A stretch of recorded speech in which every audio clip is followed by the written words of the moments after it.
공급만 늘려서 되는 게 아니죠. 가장 중요한 건 수요이다, 수요. 수요 촉진에 대한 방안 대책이 하나도 담겨져 있지 않았습니다. 무주택 수요가 또 다시 공공 분양으로 선회할 가능성이 높아 보인다. 미분양이 다시 증가될 가능성도 있다라고. 네, 안녕하세요. 반갑습니다. 이경민의 부동산 하이킥의 이경민입니다. 자, 국토부가 추석 전후로 주택공급 방안 대책을 발표하겠다라고 했는데 어제 주택공급 활성화 방안 대책이 나왔습니다. 이번 대책이 나온 가장 근본적인 원인은 금리 인상에 대한 영향으로 인해서 건설사들의 PF 대출 자금 경색이 일어났고 또 금리 인상 영향으로 집값이 하락하면서 미분양이 지속적 증가함에 따라 주택 공급을 원활하게 진행하지 못했었습니다. 따라서 주택 공급이 지속적 감소세가 이어지면서 공급 부족 현상이 이어지고 있는 상황이고 이 공급 부족 현상으로 집값이 다시 한번 상승될 여지가 있기 때문에 부랴부랴 이번 대책 발표가 나오게 된 겁니다. 자, 그런데 중요한 건 지금 착공 물량, 인허가 물량이 전년 동기 대비 약 50% 정도 감소가 이루어지고 있는 상황에서 단기 공급을 원활하게 진행할 수 있는 그런 방안 대책이 나와야만 하는데 그러려면 제가 수요를 촉진하는 그런 대책이 나와야만 한다라고 말씀을 드렸었죠. 그런데 이번 대책에서는 수요를 촉진하는 방안 대책이 아니라 건설사들에 대한 인센티브를 주는 그런 공급 방안 대책이 나왔고 중장기적인 대책만 담겨져 있었습니다. 가장 중요한 건 공급만 늘려서 되는 게 아니죠. 건설사들에게 인센티브를 주는 혜택도 분명히 좋은 수단이 될 수 있겠지만 공급이 아무리 많아도 수요가 나와서 촉진을 해줘야지만 그래야지만 공급이 원활하게 이어질 수 있다고 저는 생각을 합니다. 따라서 공급보다 가장 중요한 건 수요이다, 수요. 그러려면 수요에 맞는 촉진 방안 대책이 담겨져 있었어야 된다라고 저는 생각을 합니다. 자, 하나하나 대책을 살펴보면서 어떤 공급 방안 대책들이 담겨져 있는지 한번 알아보도록 하겠습니다. 자, 작년 하반기부터 공급 여건이 악화되면서 단기적으로 주택 공급이 위축된 상황입니다. 자, 인허가 물량은 전년 동기 대비 약 39% 정도 감소한 수치가 나왔고요. 착공 물량은 전년 동기 대비 약 56% 정도나 감소한 수치입니다. 또 준공 물량은 작년과 유사하나 최근 감소하고 있는 상황에서 이번 대책이 나오게 된 겁니다. 자, 우선적으로 쾌적한 주거 환경이 유지되는 수도권 신도시 지역 일대 내 토지 이용, 효율성 제고 등을 통해 3기 신도시 등 물량을 3만 호 이상 확충시키겠다라고 얘기하고 있습니다. 자, 토지 이용, 효율성을 좀 제고하겠다라는 내용인데 3기 신도시 내 평균 용적률이 196% 정도 된다고 합니다. 그러니까 용적률 좀 더 올려서 또 물량을 좀 더 확충시키겠다라고 얘기하고 있고 지금 1기 신도시는 자족용지가 없고 2기 신도시 4.7%, 3기 신도시 13.8% 정도가 나와 있고 공원 녹지도 3기 신도시가 34%로 가장 많은 수치이기 때문에 쾌적한 주거 환경이 유지되는 범위 내에서 이렇게 세대수를 좀 더 확충시키겠다라는 내용입니다. 또 미매각된 용지, 사업이 미진행된 부지 등 기존 민간이 추진 중이었던, 예정 중이었던 그런 공공택지를 공공주택 사업으로 전환해서 추진하도록 하겠다라고 얘기하고 있습니다.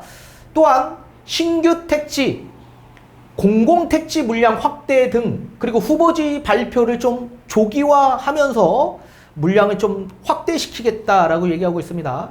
자, 당초 신규 택지 6만 5천 호에서 8만 5천 호 수준으로 2만 호 정도 확대한 상황이고 발표 시기도 당초 24년 상반기였는데 올해 11월로 조기화하는 방안이 담겨져 있습니다. 김포 한강투, 평택지제, 진주 이런 지역 일대에 8만 5천 호가 이미 기발표된 상황이고 2024년 이후에도 수요가 높은 지역 위주로 신규 택지 지속적으로 발굴하겠다라는 내용입니다. 자, 또한 공공주택은 패스트트랙을 총동원해서 속도감 있게 공급을 추진하도록 하겠다라고 얘기하고 있습니다. 항상 공급 대책에서 나오는 건 패스트 트랙을 도입하겠다라는 내용이 담겨져 있는 거죠. 그래서 제가 며칠 전 강의 영상에도 이런 내용을 말씀을 해드렸었습니다. 지구계획과 주택사업계획을 동시에 승인해서 사업을 좀 단축시키겠다라는 내용이고요. 또 각종 영향평가 등 이런 최종 변경 승인, 착공 전까지 완료할 수 있도록 좀 완화해서 지원 가능성을 적극 해소시키겠다라는 내용이 담겨져 있습니다. 또 지방공사가 진행하는 공공주택 사업, 여기에 타당성 검토를 하는데 이걸 면제하도록 추진하겠다라고 얘기하고 있고, 이게 면제가 되면 약 10개월 이상 단축이 되고 사업비 500억 이상 정도의 이 비용이 절감되는 그런 수준의 단축 효과를 낼 수 있다라는 내용이 담겨져 있습니다. 또 금년 올해 12월 뉴홈 사전 청약이 예정대로 차질 없이 추진해서 무주택 서민을 위한 내 집 마련 기회를 조속히 확충시키도록 하겠다라는 내용이 담겨져 있습니다. 12월 달에 위례신도시 등 11개 단지 5,000호 사전 청약 시행 예정에 있는 상황입니다. 24년도에도 1만 호 정도 사전 청약을 추진하고 또 우수 입지, 물량 등을 최대한 발굴하면서 연내 사전 청약 계획 발표를 하겠다라는 내용이 담겨져 있습니다. 또한 주요 3기 신도시 금년 부지 조성 공사에 모두 본격적으로 착수하고 주택도 최초 인천 계양을 기반해서 착공하도록 하겠다라는 내용이 담겨져 있습니다. 자, 부지 착공은 부지를 조성하는 착공인데 이거는 남양주 왕숙, 고양 창릉, 하남 교산, 부천 대장, 인천 계양 전부 다 올해 다 진행하도록 하겠고, 인천 계양은 주택이 착공되는 그런 시점으로 4분기 내에 진행하도록 하겠다라고 발표가 나왔습니다. 자, 또한 기 발표된 택지지구, 지구지정 및 지구계획 승인을 조속히 추진하도록 하겠다라고 얘기하고 있습니다. 이미 지구지정이 된 곳이 있죠. 화성 진안, 김포 한강투, 평택지제 역세권 주변 일대 24년 상반기, 하반기 정도에 지구지정을 조속히 추진하도록 하겠다. 그리고 지구계획 승인 신청 광명시과 의향, 군포, 안산 지역 일대 신청을 해주겠다라고 얘기하고 있습니다. 자, 공공 도심복합 사업을 통한 도심 내 공급도 속도감 있게 추진하도록 하겠다라고 얘기하고 있는데, 사실상 도심 지역 일대에선 동의율 얻기가 굉장히 어렵기 때문에 속도감 있게 추진하는 건 사실상 저는 어렵다라고 생각을 합니다. 또 규제 정상화 입법을 완료하도록 하겠다라고 발표가 나오는데, 재건축 부담금 합리화하겠다, 그리고 실거주 의무 폐지 등 규제 합리화의 입법 과제는 국회와 적극적으로 협의해서 조속히 개정을 추진하도록 하겠다라고 얘기하고 있습니다. 이미 지금 의안 발의된 상황인데 계류 중에 있는 상황이죠. 자, 민간 도심 복합 사업을 도입하고 1기 신도시 특별법 등 도심 공급 확충을 위한 주요 법률도 신속히 제정하도록 하겠다라고 발표가 나왔습니다. 자, 그리고 또 민간 건설사들에 대한 여러 가지 지원하는 내용들이 담겨져 있는데 그거는 넘어가도록 하겠습니다. 또 PF 대출 보증 확대에 대한 얘기가 나왔습니다.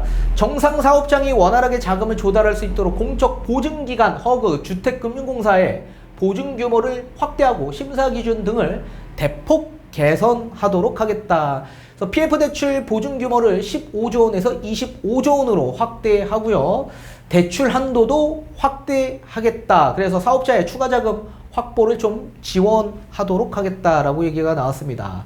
PF 보증 심사 기준도 완화해서 보증 대상 사업장을 확대해 주겠다라고 얘기하고 있고요. 정성 사업장은 원활하게 사업이 추진될 수 있도록 효율적인 이해관계 조정 체계 구축 및 적극적인 금융 공급도 지속적으로 해주겠다라는 내용이 담겨져 있습니다. 그리고 부실 우려, 사업장은 원활한 사업 재구조화를 통해 사업성을 제고하고 사업의 진행에 필요한 신규 자금 유입을 지원하도록 하겠다. 그래서 대주단 협약에 대한 지원을 해주는데, 부실 우려 사업장은 만기가 되면 만기를 연장해 줘야 된다. 제가 얘기했죠. 저번 강의 영상에. 그리고 이자도 유예해 줘야 된다. 채무도 조정해 줘야 된다. 이런 것들 지금 다 담겨져 있습니다. 이런 재구조화가 원활하게 추진될 수 있도록 제주단 협약 운영을 지속적으로 하겠다, 지원하겠다라는 내용이 담겨져 있습니다. 자, 그리고 제가 저번 강의 영상에서도 말씀을 해드렸다시피 중도금 대출 지원에 대한 부분도 나왔습니다. 허그의 중도금 대출 보증 책임 비율 현행 80%에서 얼마 전에 90%로 완화했는데 이거 제가 100%로 완화해줘야 된다 이렇게 말씀을 했죠. 근데 이게 진행이 됐습니다. 그래서 100% 보증 책임 비율을 확대해서 원활하게 중도금 대출이 실행될 수 있도록 지원해 주겠다라고 얘기하고 있고요. 또 은행권 중도금 대출 심사할 때 초기 분양률 등에 과도하게 보수적 기준을 적용하는 관행이 있었습니다. 그래서 분양 6개월 이내에 한 70에서 80%의 초기 분양이 돼야지만 대출을 해주는 이런 여러 가지 관행적 모습이 있는데 이걸 합리화할 수 있도록 지속적으로 점검하도록 하겠다라고 발표가 나왔습니다. 자, 지금까지는 아파트에 대한 내용인데 또 비아파트 소형주택에 대한 자금 조달 지원을 해주겠다라는 내용인데요. 이거 다 건설사, 건축업자에 대한 지원 내용들입니다. 그래서 비아파트에 대해 건설자금을 기금에서 1년간 한시적으로 지원을 좀 해주겠다. 그리고 비아파트를 공공지원, 민간 임대로 건설, 활용하는 경우에는 대출 한도도 확대해주겠다. 뭐 이런 내용이 담겨져 있습니다. 또 비아파트의 규제를 좀 개선해주겠다라는 내용이 있는데요. 상업, 준주거지역에 지어지는 역세권 500m 이내에 지어지는 도시형 생활주택이 있습니다. 전용 60제곱미터 이하. 이런 경우 공유 차량 활용 시에 주차장 확보 기준을 완화해주겠다. 뭐 이런 내용이 담겨져 있고요.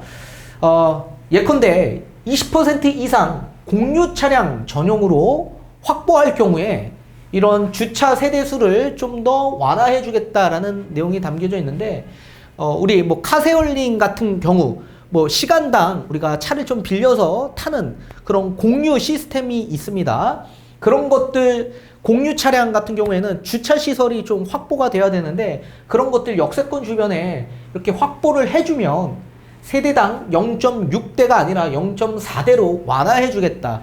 그러니까 주차장법이 완화가 된다라고 한다면 세대수를 그만큼 증가시킬 수 있기 때문에 사업성이 높아질 수가 있는 거죠. 그래서 이렇게 또 진행하는 건축업자들도 굉장히 많이 있을 걸로 보여지고 있습니다. 그래서 별도의 또 공유 모빌리티, 뭐 우리 자전거나 아니면 뭐 킥보드 같은 거 이런 것들의 전용 공간 확보할 때도 추가 인센티브를 부여하는 그런 방향으로 검토하겠다라는 내용이 담겨져 있고요.